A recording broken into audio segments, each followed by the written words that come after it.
எனக்கு இந்த கண்டென்ட் எடுக்கிற ஐடியாவே இல்லை. ஆக்சுவலாக இப்போ பிக் பாஸ் நான் பார்த்துட்டு இருக்கேன், லைவ் டெலிகாஸ்ட் நான் பார்த்துட்டு இருக்கேன். டைம் வந்து பார்த்தீங்கன்னா அரௌண்ட் 12:40 கிட்ட ஆகுது. என்ன மாதிரி யாரெல்லாம் பிக் பாஸ் ஷோவை பார்த்துட்டு இருக்கீங்களோ லைவ், கண்டிப்பா என்ன மாதிரி நீங்களும் கொந்தளிப்புல இருப்பீங்கன்னு எனக்கு நல்லாவே தெரியும்.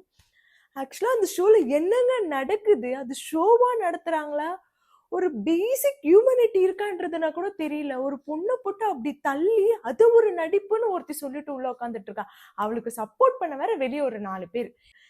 நிஜமா நீங்க அந்த சீன் பார்த்திருந்தீங்கன்னா உண்மையாவே ஒரு பசங்களுக்கு இருக்கிற ஒரு இது கூட ஒரு பொண்ணுக்கு கிடையாது. ஆக்சுவலா அந்த இடத்துல வந்து பாத்தீங்கன்னா வினோத், சபரி, விக்கல்ஸ் எல்லாருமே, சபரிலாம் அவ்வளோ கான்பிடென்ட்டா உள்ள உட்காந்துட்டு இருக்கான். அந்த ஷோல நம்ம இருக்கணும், டிக்கெட் டு ஃபினாலே வாங்கணும்ன்றது நீங்க லைவ் பார்த்திருந்தீங்கன்னா தெரிஞ்சிருக்கும்.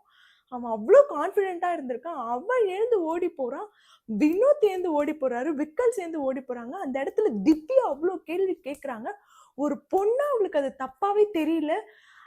என்ன ஒரு மனுஷ தன்மைன்னு தெரியல அந்த பொண்ணு. சீரியஸாவே பார்வதி பண்ணது தப்பு அப்படின்னு தோன்றவங்க எல்லாருமே கீழே கமெண்ட் பண்ணாதீங்க, கழுவி ஊத்துங்க. சீரியஸாவே நான் சொல்றேன். இதனால நீங்க பார்வதி ஃபேன்ஸ் என்ன திட்டினா கூட பரவாயில்ல, I don't care about that.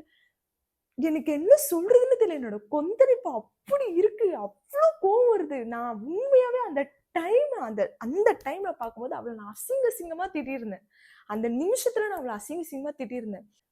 எனக்கு என்ன சொல்றதுன்னு தெரியல, என்னோட கொந்தளிப்பு அப்படி இருக்கு, அவ்வளோ கோவம் வருது. இந்த மாதிரி ஒரு கேவலமான ஒரு பிறவிய பார்த்ததே கிடையாது. அது ஒரு ஸ்கிரிப்ட் ஷோன்னு சொல்றாங்க. ஒரு ஸ்கிரிப்ட்னா கூட இப்படி அங்க எழுதி கொடுப்பாங்க, எனக்கு புரியல.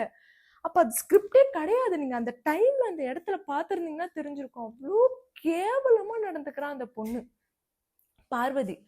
Very வஸ்ட் character. சீரியஸ்லி உங்களுக்கு யாருக்கெல்லாம் இந்த மாதிரி தோணுதோ அவங்க எல்லாருமே கீழே கமெண்ட் பண்ணுங்க.